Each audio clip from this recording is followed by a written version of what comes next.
नेहरू शिक्षा महाविद्यालय हिंडौन सिटी राजस्थान की ऑनलाइन क्लास में सभी प्रशिक्षणार्थियों का हार्दिक स्वागत है। आज हम सब लोग अध्ययन करेंगे धार्मिक स्वतंत्रता का अधिकार। तो आइए हम सब लोग राजनीति विज्ञान विषय के अंतर्गत अध्ययन करते हैं धार्मिक स्वतंत्रता का अधिकार। धार्मिक स्वतंत्रता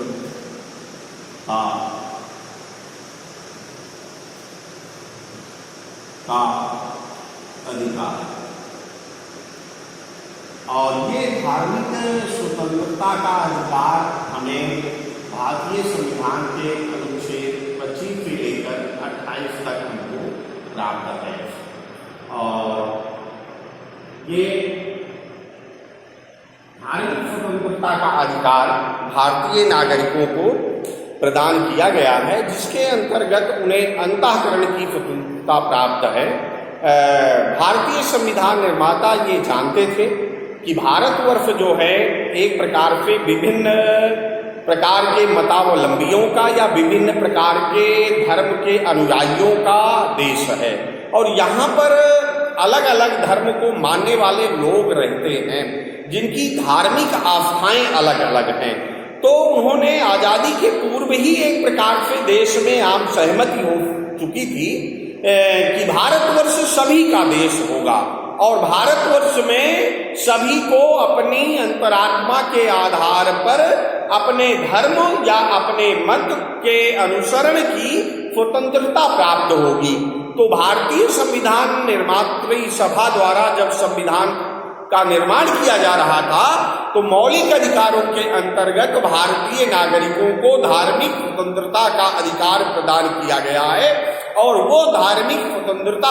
संविधान के अनुच्छेद 25 से लेकर 28 के बीच में वर्णित है। और भारतीय नागरिक अपने अंतःकरण की स्वतंत्रता या जिसे हम धार्मिक स्वतंत्रता के नाम से जानते हैं के अनुसार अपने धर्म का पालन कर सकते हैं, अपने धर्म के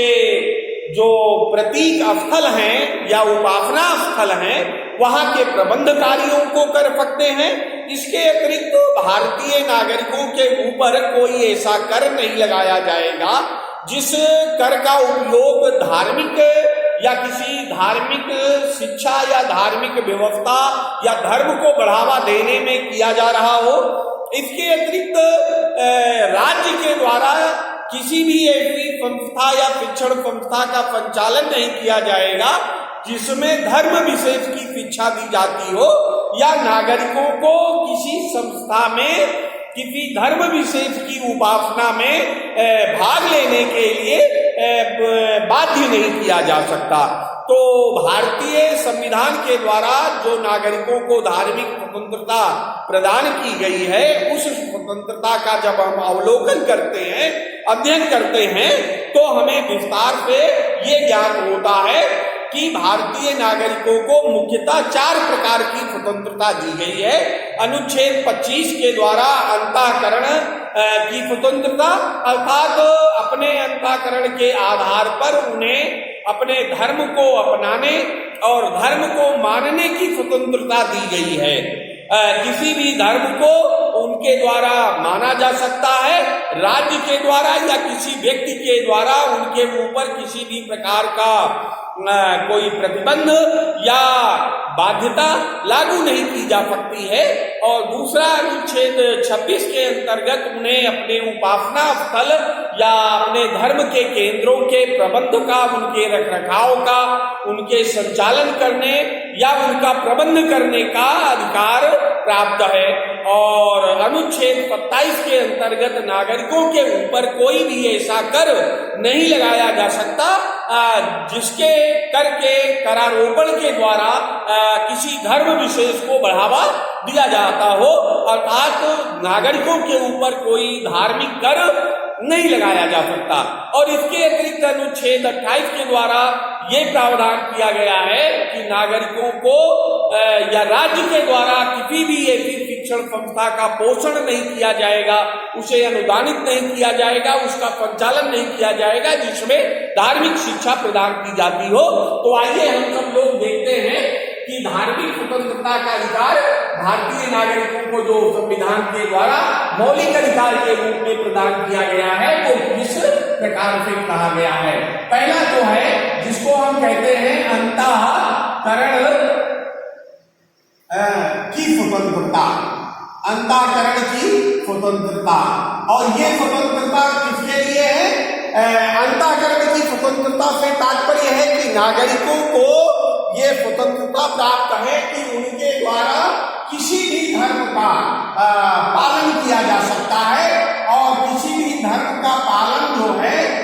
उनके द्वारा किया जा सकता है, राज्य के द्वारा कोई हस्तक्षेप नहीं किया जाएगा। और अंतःकरण से तात्पर्य है उनकी अंतरात्मा जिस धर्म को, जिस मत को स्वीकार करती है उसकी वो उपासना कर सकते हैं और उसकी वो पूजा या जो उनकी उपासना पद्धति है संबंधित धर्म की या उनके मत की या संप्रदाय की,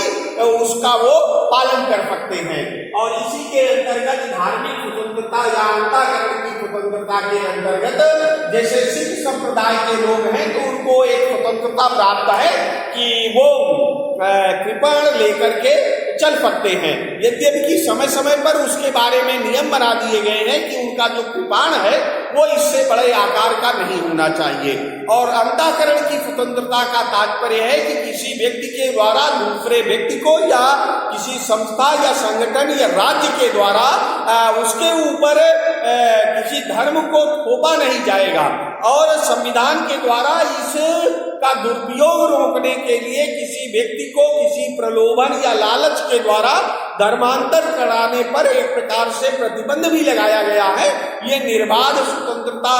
नहीं है कि दूसरे व्यक्ति को प्रभावित किया जा सके लालच या डर या भय के द्वारा। तो कहने का मतलब सापेक्ष स्वतंत्रता है और किसी व्यक्ति के द्वारा अपनी अंतःकरण के आधार पर किसी धर्म या मत को अपनाया जा सकता है, उसकी उपासना पद्धति में शामिल हुआ जा सकता है और अंतःकरण के आधार पर किसी भी धर्म का पालन करने के लिए व्यक्ति जो है वो स्वतंत्र है। राज्य के द्वारा इसमें किसी भी प्रकार का कोई हस्तक्षेप नहीं किया जा सकता है। समय समय पर उच्च न्यायालय और उच्चतम न्यायालय के द्वारा इस संदर्भ में बहुत से ऐसे निर्णय दिए गए हैं जिससे लोगों की धार्मिक स्वतंत्रता की रक्षा या उनका संरक्षण होता रहा है। और भारतवर्ष में धार्मिक स्वतंत्रता की आड़ में किसी व्यक्ति द्वारा उन्माद फैलाना या किसी व्यक्ति के द्वारा अस्त्र और शस्त्रों के द्वारा जुलूस निकालना या प्रदर्शन करना ये धार्मिक स्वतंत्रता के अंतर्गत नहीं आता है। तो उस पर राज्य जो है युक्त ढंग से प्रतिबंध भी लगा सकता है। जैसे कोई समूह या कोई संगठन इस बात का दावा करे कि हमारी धार्मिक मान्यताओं के आधार पर हम सशस्त्र हथियारों को लेकर के प्रदर्शन करेंगे या जुलूस निकालेंगे, तो ऐसा सार्वजनिक शांति के हित में किया जा सकता है कि उसको प्रतिबंधित किया जाए, क्योंकि कोई भी स्वतंत्रता वहीं तक स्वतंत्रता है जहां तक वो दूसरे की स्वतंत्रता में बाधा न बने। तो कोई ऐसा जुलूस जो सशस्त्र ढंग से किया जा रहा हो तो राज्य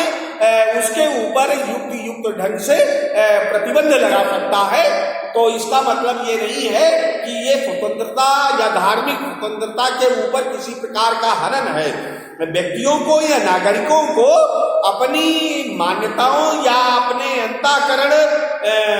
के द्वारा, जो अंतःकरण उनका जिस मत को, जिस धर्म को स्वीकार करता हो, उस धर्म की मान्यताओं को वो स्वीकार कर सकते हैं और उसका पालन कर सकते हैं। तो ये जो अंतःकरण की स्वतंत्रता है ये संविधान के अनुच्छेद 25 अनुच्छेद के अंतर्गत भारतीय नागरिकों को प्रदान की गई है, जिसके द्वारा लोग अपनी इच्छा अनुसार अपने अंतःकरण के आधार पर किसी भी धर्म का पालन कर सकते हैं। राज्य के द्वारा किसी धर्म विशेष को किसी नागरिक के ऊपर थोपा नहीं जा सकता। इस संदर्भ में उनके अंतःकरण की स्वतंत्रता ही मायने रखती है या मूल तत्व वही है। और दूसरा हम कह सकते हैं धार्मिक स्थलों या कार्यों के प्रबंध की स्वतंत्रता, प्रबंध की स्वतंत्रता। और ये अनुच्छेद 26 के द्वारा भारतीय नागरिकों को प्रदान की गई है। भारतीय संविधान के अनुच्छेद 26 में ये कहा गया है कि लोग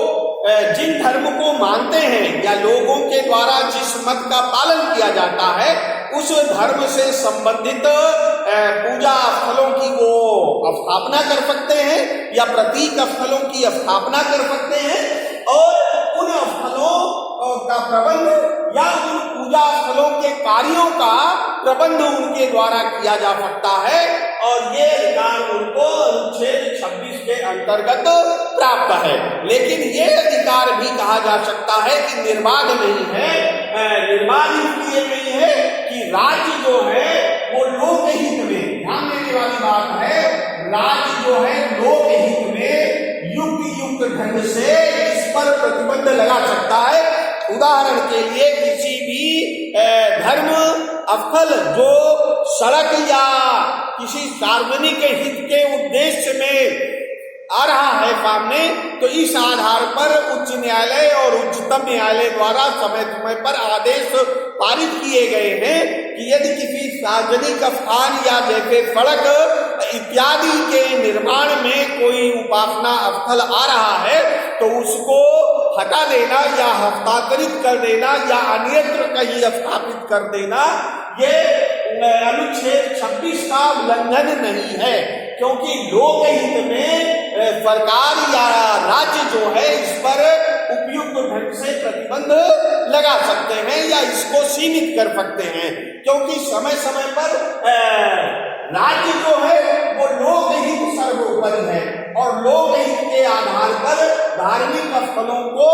एक प्रकार से एक स्थान से दूसरे स्थान या उनको सीमित किया जाना तब जब वो किसी सार्वजनिक हित में आड़े आ रहे हो, अन्यथा तो लोगों को अपने धार्मिक स्थलों और या उपासना स्थल या उनके कार्यों के संपादन या उनके प्रबंध करने की स्वतंत्रता जो है वो अनुच्छेद 26 के द्वारा प्राप्त है। और तीसरा जो धार्मिक स्वतंत्रता के अधिकार के अंतर्गत नागरिकों को स्वतंत्रता प्राप्त है धार्मिक क्षेत्र में, उसको हम कह सकते हैं धार्मिक कर न दिए जाने या लगाने से मुक्ति की स्वतंत्रता, मुक्ति की स्वतंत्रता अर्थात नागरिकों के ऊपर ये अनुच्छेद 27 के द्वारा प्राप्त है भारतीय नागरिकों को। इसके बारे में कहा जा सकता है कि राज्य के द्वारा कोई भी ऐसा कर नहीं लगाया जाएगा या करारोपण नागरिकों के ऊपर नहीं किया जाएगा जिसका प्रयोग या जिसका इस्तेमाल किसी धर्म विशेष को बढ़ावा देने में किया जा सकता हो। अर्थात इसको सीधे सरल अर्थों में अगर हम समझना चाहें तो हम ये कह सकते हैं अनुच्छेद 27 के द्वारा भारतीय नागरिकों को ये मूल अधिकार के रूप में अधिकार प्राप्त है कि उनके ऊपर राज्य के द्वारा कोई भी धार्मिक कर नहीं लगाया जाएगा और वो कर तब तो मतलब नहीं लगाया जाएगा किसी भी अवस्था में जब उसका उपयोग किसी धर्म विशेष को बढ़ावा देने में किया जा रहा हो। तो इसका अर्थ यही हुआ कि अनुच्छेद 27 के द्वारा लोगों को या राज्य के कार्यों को प्रतिबंधित या सीमित करने का कार्य संविधान के इस अनुच्छेद के द्वारा किया गया है कि राज्य के द्वारा नागरिकों पर किसी भी प्रकार का धार्मिक आधार पर कोई भी कर नहीं लगाया जाएगा जहां उनको किसी ऐसे कर को देने के लिए बाध्य किया जा सकता है और जिस कर के उपयोग या प्रयोग के द्वारा किसी धर्म विशेष को बढ़ावा मिलता हो। क्योंकि भारत में प्राचीन काल में ऐसे उदाहरण मिलते रहे हैं कि लोगों के ऊपर धार्मिक आधार पर करारोपण किया जाता रहा है। तो ये संविधान निर्माताओं के समक्ष एक विचारणीय प्रश्न था और जिसका समाधान उन्होंने धार्मिक स्वतंत्रता के अधिकार के अंतर्गत किया और इसको इस प्रकार से किया कि लोगों के ऊपर धार्मिक आधार पर कोई भी कर रोपित नहीं किया जा सकता और न राज्य के द्वारा कोई ऐसा कर लगाया जाएगा। तो हम कह सकते हैं कि अनुच्छेद 27 के द्वारा भारतीय नागरिकों को मूल अधिकार के अंतर्गत ये स्वतंत्रता प्राप्त है कि राज्य के द्वारा उनके ऊपर कोई ऐसा कर नहीं लगाया जा सकता जिस कर का उपयोग किसी धर्म को बढ़ावा देने में किया जाता हो। और इसके पश्चात जो अगला धार्मिक स्वतंत्रता का अधिकार मूल अधिकारों के अंतर्गत भारतीय नागरिकों को प्राप्त है, उनके द्वारा ये प्राप्त है कि धार्मिक शिक्षा या कह सकते हैं शिक्षण संस्थाओं में सम्मिलित न होने की स्वतंत्रता, ये अनुच्छेद 28 के द्वारा भारतीय नागरिकों को प्राप्त है। अनुच्छेद 28 के द्वारा भारतीय नागरिकों को धार्मिक स्वतंत्रता प्राप्त है कि राज्य के द्वारा किसी भी ऐसी शिक्षण संस्था का संचालन नहीं किया जाएगा जिसका वित्त पोषण राज्य के द्वारा किया जाता हो या अनुदान राज्य के द्वारा प्राप्त होता हो और उसमें किसी धर्म विशेष की शिक्षा दी जाती हो। ये अधिकार जो है एक प्रकार से सर्वधर्म समभाव की स्वतंत्रता या सर्वधर्म समभाव की भावना पर आधारित है कि राज्य के द्वारा जो शिक्षण संस्थाएं स्थापित की जाएंगी या जिनका संचालन किया जाएगा या जिनका वित्त पोषण किया जाएगा या जिनको अनुदानित किया जाएगा वह सभी संस्थाएं सर्वधर्म समभाव पर आधारित होंगी, किसी धर्म विशेष पर आधारित नहीं होंगी। तो एक प्रकार से हम कह सकते हैं कि अनुच्छेद 28 जो है वो एक प्रकार से शिक्षण संस्थाओं में धार्मिक स्वतंत्रता का अधिकार प्रदान करता है और इस अधिकार के अंतर्गत भारतीय नागरिकों को ये अधिकार प्राप्त है कि राज्य के द्वारा पोषित या राज्य द्वारा संचालित या राज्य के द्वारा अनुदानित किसी भी संस्था, विशेषकर शिक्षण संस्था में किसी धर्म विशेष की शिक्षा नहीं दी जाएगी। सभी धर्म के सर्वधर्म समभाव की भावना पर आधारित शिक्षण संस्थाओं की स्थापना की जाएगी जिससे सभी नागरिकों को या वहां पर शिक्षा प्राप्त करने वाले सभी बालकों को, सभी शिक्षार्थियों को, सभी विद्यार्थियों को अपने धर्म के या अपने मत के या अपने अंतःकरण के आधार पर उपासना की पद्धतियां प्रयोग में लाने या उनको मानने की स्वतंत्रता हो। राज्य जो है उनके द्वारा शिक्षण संस्थाओं में धार्मिक शिक्षा नहीं दी जाएगी या किसी धर्म विशेष का पोषण नहीं किया जाएगा, विशेष करके उस संस्था के द्वारा जो किसी भी प्रकार से राज्य से अनुदान प्राप्त करती है या राज्य की सहायता के द्वारा संचालित होती है या राज्य के द्वारा स्थापित की गई है। तो कहने का मतलब किसी भी शिक्षण संस्था में अनुच्छेद 28 के द्वारा भारतीय नागरिकों को ये स्वतंत्रता प्राप्त है कि राज्य के द्वारा अनुदानित या संचालित या स्थापित शिक्षण संस्थाओं में धर्म विशेष की शिक्षा नहीं दी जाएगी, वरन वहां के प्रतीक स्थलों में या वहां पर जो प्रार्थना सभा, मॉर्निंग असेंबली, उसमें सभी धर्मों की प्रार्थनाओं को सम्मिलित किया जाएगा और विशेष करके उन प्रार्थनाओं को जिन धर्म या मत के अनुयायी पढ़ने के लिए वहां पर आते हैं। तो इसका अर्थ यही हम साधारण अर्थों में कह सकते हैं, सर्वधर्म समभाव की भावना पर आधारित होंगे। तो एक प्रकार से धार्मिक स्वतंत्रता का अधिकार मौलिक अधिकार के अंतर्गत भारतीय नागरिकों को अनुच्छेद 25 से लेकर 28 के अंतर्गत प्रदान किया गया है और संविधान निर्माता ये चाहते थे कि वास्तव में भारतीय नागरिकों को अंतःकरण की आवाज या अंतःकरण की शुद्धता के आधार पर अपने मत को अपनाने की स्वतंत्रता प्राप्त हो। लोगों को जो मत या संप्रदाय अच्छा लगे, श्रेष्ठ लगे, उसकी उपासना पद्धति या कह सकते हैं पूजा पद्धति या मान्यताओं को वो अपना सकते हैं और उनको एक प्रकार से